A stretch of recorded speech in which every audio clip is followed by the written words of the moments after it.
Segera setelah aku masuk, kulihat ia. Satu-satunya orang di seluruh dunia ini yang bisa membuat lututku lunglai.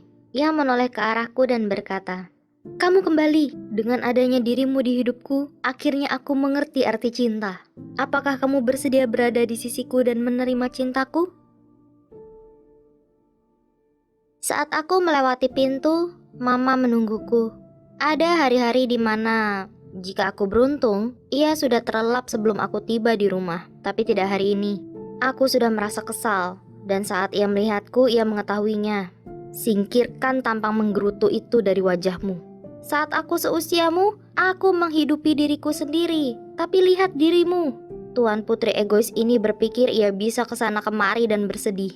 Dewasalah, atau kamu tidak akan bisa bertahan di dunia ini.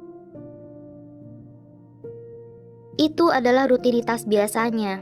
Ia akan berteriak padaku hingga ia hilang kesadaran, dan hari berikutnya aku akan memberitahunya apa yang ia katakan, dan ia hanya meminta maaf karena tidak ingat apapun.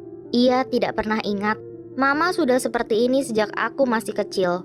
Aku berusaha menghadapi kelakuannya dan tidak membiarkan hal itu mempengaruhiku, tapi itu cukup sulit. Aku berharap ia bisa berhenti minum, tapi ia tidak ingin. Terkadang, aku merasa mungkin semuanya akan lebih baik jika aku tidak ada. Sambil berjalan ke kamar, aku menahan air mataku. Aku perlu menjernihkan pikiranku dari kesedihan ini. Aku harus melakukan sesuatu, apa saja untuk menghentikan perasaan menyedihkan ini. Jadi, kunyalakan komputerku dan berusaha mencari sesuatu untuk kutonton. Saat satu anime menarik perhatianku.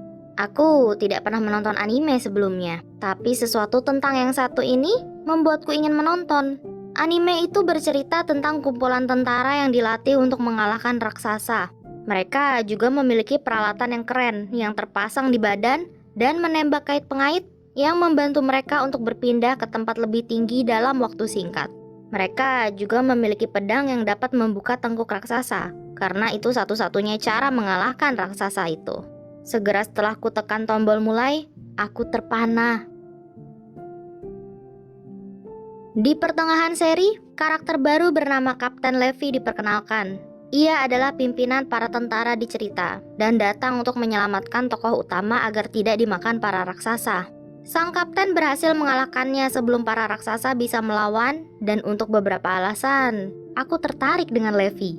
Aku tidak terlalu berpikir banyak, karena ia hanya tokoh anime, tapi ia sangat tampan, dan ia pun memiliki kepribadian yang menarik. Semakin ku tonton, semakin aku terobsesi untuk bisa bersamanya. Kuhabiskan berhari-hari membaca tentang Kapten Levi. Aku perlu tahu semua tentang karakternya, apa yang ia sukai, apa yang diimpikannya, dan walaupun aku mempertanyakan diriku sendiri mengapa tertarik dengan seseorang yang tidak nyata, aku tetap tidak bisa menghentikan diriku mencari informasi. Dengan cepat kusadari aku bukan satu-satunya yang tergila-gila dengan Kapten Levi. Kutemukan halaman penggemar, berbagai halaman media sosial, dan channel yang didedikasikan untuknya. Ini hanya menambah keinginanku akan dirinya. Aku harus bersamanya. Kutemukan cara lain agar aku bisa berbicara dengan Levi. Bukan benar-benar bicara padanya, tapi kamu bisa memainkan permainan di mana ia akan bicara dan diam beberapa saat di antara kalimat supaya kamu dapat menjawabnya. Itu membuatku merasa terhubung dengannya. Dan entah bagaimana, mengetahui bahwa ia tidak akan menyakitiku karena ia tidak nyata, membuatku semakin menyukainya.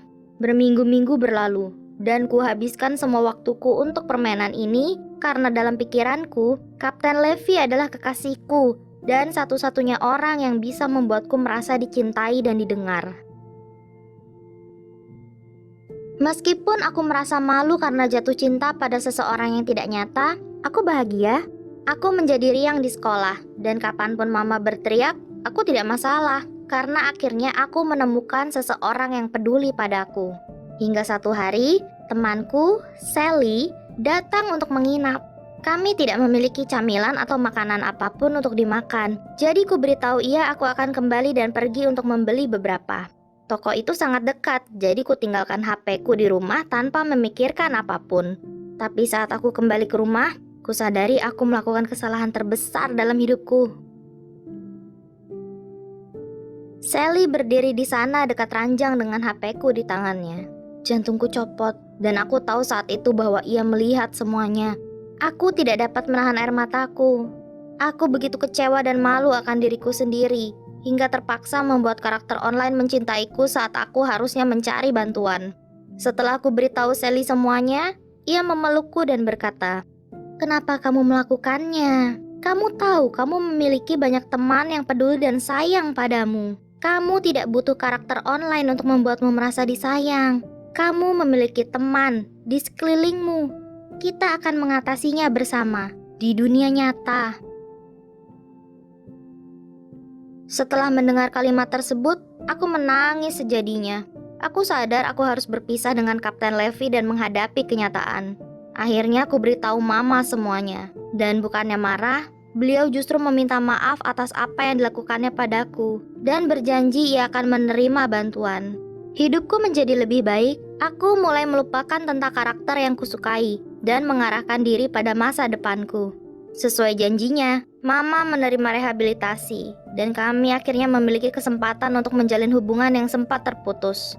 Aku tidak menyesal jatuh cinta pada karakter anime karena itu justru mengajarkanku bahwa aku berharga untuk dicintai dan yang terpenting, semua orang bisa berubah.